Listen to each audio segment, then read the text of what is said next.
No, this isn't clickbait. I sincerely wish it was. But yeah, I'm leaving New York in exactly 28 days. I definitely did not have this on my 2024 bingo card, but a lot has changed in the last few months, and although it's taken me a while to come to this decision and process my feelings around it, we're finally gonna talk about it.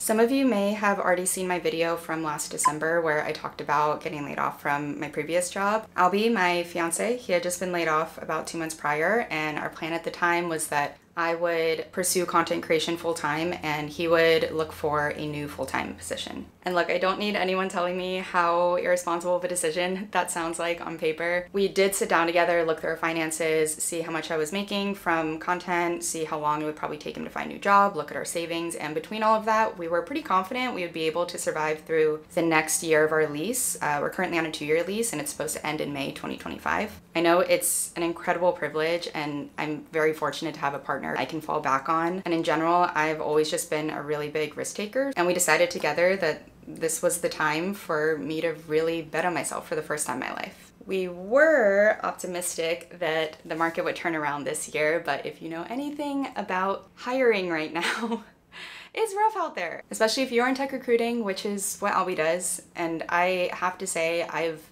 never seen the market this bad. I mean, I'm talking hundreds of applications and not even a single interview to show for it. You'd think at some point this would have been a sign to cut our losses, but no, I was stubborn. I was not gonna let the city crush me, and we were gonna do whatever it took to survive here, no matter what. Or at least that's what I told myself. And at this point, the pressure was clearly on. By March, after we returned from our trip abroad, I was aggressively finding ways that I could monetize, take on brand partnerships, take on more like design clients, consulting clients. Albie was taking on clients for personal training. He's a Muay Thai coach in the evenings. And we had cut out pretty much all of our extra expenses that weren't just rent and insurance and groceries. There were also a few unexpected expenses around this time that took out a pretty good chunk of my savings, and I wasn't prepared for that. And for a while, it kind of just felt like life was refusing to throw us a bone. I was always working, always stressed. I mean, I was literally losing hair. I wasn't enjoying the city at all, and I ended up driving myself into a very deep, dark black hole.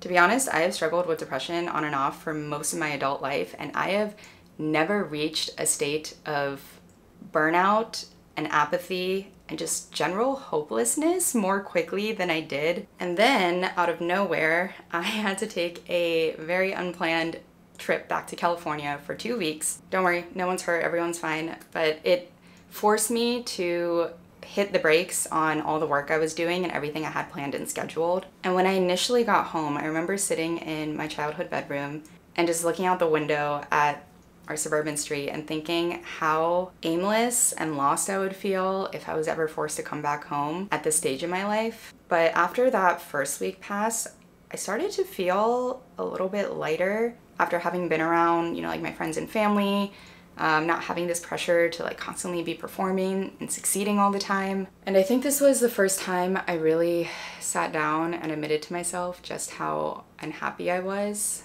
So I did what I usually do in these situations, which is to journal, and I did a whole dream life exercise to figure out what it is I really want, what I'm after. And surprise, surprise, none of it had anything to do with working 80-hour weeks and milking the internet for money. I called Albie and we had a very long, very practical discussion about our options. And by the end of that call, we had both agreed that it made sense for us to move back home to San Francisco. No matter what we did, no matter how many costs we cut, our lifestyle was just too unsustainable between New York rent and paying Cobra insurance, which if you know anything about that, it's basically the equivalent of a lot of people's rent. And the reality is none of us have ties here. Our families are on the West Coast. We don't have jobs that require us to be here. So we're basically just paying out the asshole so that we can have a mild lifestyle upgrade and be able to walk everywhere, which don't get me wrong, is important. I really enjoy that part, but at what point do the costs outweigh the benefits? Okay, so if you're somebody who is traditionally very pragmatic and makes much more practical choices than I do, you may be wondering why it took us so long to come to this decision when both of us were out of stable full-time employment and I am making a living off of talking to a camera. I'm gonna try my best to explain this in a way that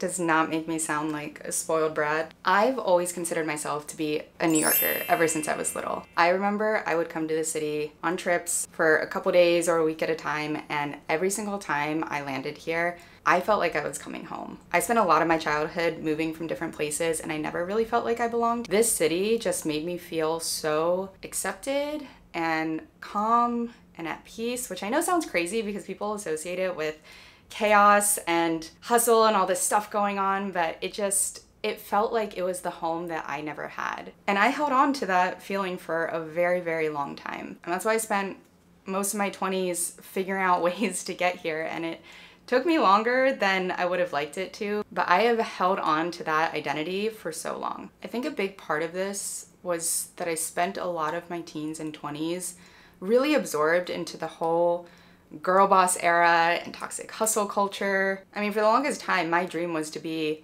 a CEO or to run my own startup, start a huge business. And I was just generally comfortable with living life on edge all the time. There was actually one day about a month ago where I was gonna take the subway somewhere.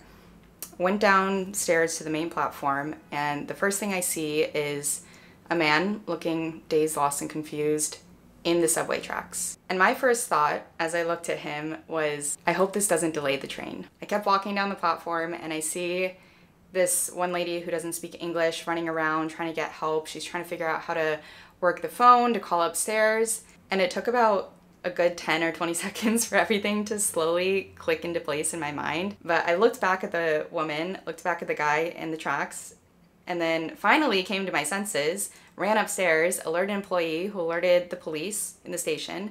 They both came down, they took the man up, brought him upstairs, came to me and said, "Thank you so much for saving him." And all I could do was sit there in complete shock, thinking about what just happened and where along the lines I became a person who cared more about the train being late than a person surviving. I mean, to a degree, you have to drown things out here because there's just so much going on all the time, and if you gave everyone the time of day, you would never get anything done. But I think in that moment, I realized that this is not who I want to be anymore. This is not the life I want to live. This is not the person I want to become. And I didn't feel like the city was making me into a person that I was proud of. I think looking back now at that funk I was in a few months ago when I was getting really stressed about our finances and what was gonna happen, now that some time has passed and I've had a chance to properly reflect on it, I don't think it was the money thing that really started to stress me out, because I have, again, always been pretty comfortable with financial risk. I've done a lot of pretty crazy things in my 20s that most people would not have chosen to do. I think it was more that having that stress to support myself here really made me hone in on the reasons why we were still living here in the first place. I always believe that if your intuition is telling you that you need a change and you don't listen to it, that's when you end up feeling stuck. And it wasn't until I really opened myself up to the possibility of actually moving that I started to feel joy and momentum in my life again. And when I brought this up to Albie, he reminded me that wanting the same things as you used to, especially in like your teens and your 20s, that's usually a sign that you're not growing. If you're changing as a person, then the things you want and the things you value are also gonna change over time. And honestly, I'm not the same person as I was when I was 20. I've slowed down, and maybe that's just a part of entering your 30s, I don't know. Maybe I'm just tired. Maybe I'm just tired of the rat race, of competing with other people. I've never been a competitive person at all, but here it's like you have to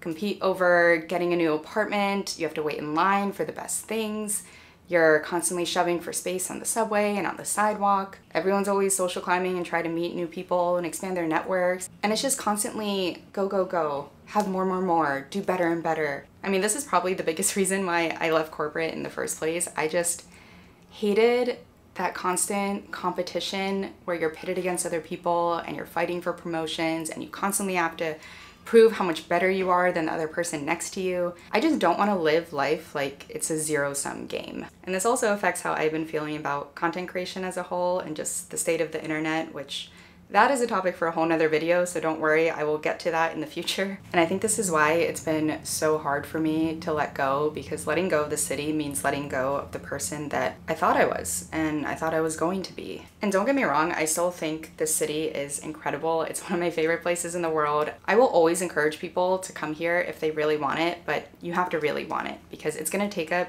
all of your attention, resources, energy to not just move here, but to stay here in the long term. Otherwise, you just gotta take the path of least resistance and save that energy for something else. I was talking to my friend the other day about the concept of seasons of life and how these different phases of our life tend to happen in waves. And I like to look at it as kind of a curve. You know, usually there are these phases where you're gonna have this upward trajectory and then you hit this peak and then suddenly you're over it, or, you know, society changes, you're aging out, whatever it is. And this can be for moving places, pursuing job opportunities, relationships, whatever. I think it always follows this. And then that curve usually intersects with another curve that's going up. And good timing is recognizing where you are along that spectrum and being able to hop on an opportunity when it's either in an upward trajectory or at its peak, and being able to leave before you've gotten too far down the peak. Because if you wait too long, then you feel stuck, you feel like you're behind, and you're in a rush to go to whatever the next thing is. And for me, I think my time in New York, as it stands now, is probably just past that peak. So it still feels kind of wrong to leave. I think if I was a little farther down, it would be, or would have been, the more obvious choice. All that is to say, it has been a rough few months, but I'm finally starting to see the light at the end of the tunnel. And although for the first time in my life, I honestly have absolutely no clue what's gonna happen after this or what I even want to happen. And that uncertainty is definitely terrifying. A part of me is excited, believe it or not. Just a little part though, most of it is anxiety. I guess it should go without saying that I will not be making New York content after this summer. I still plan on releasing an apartment tour, which I already have filmed, and probably a couple moving vlogs before I leave. But after that, I would love to know what kind of content you want to see. Please leave a comment below. I'll also have my feedback form linked in the description. Feel free to fill that out as well. A lot of you guys already have, and it's been super, super helpful, so I really appreciate it. You know, I almost didn't film this video because as I was outlining all my points, I felt like I was being really melodramatic. But what is life if not over-dramatizing all of the things that happened to us, only to look back a few months or years later and realize it wasn't such a big deal after all. Anyway, that's all I got, guys. Thanks for watching, and I will see you in the next one.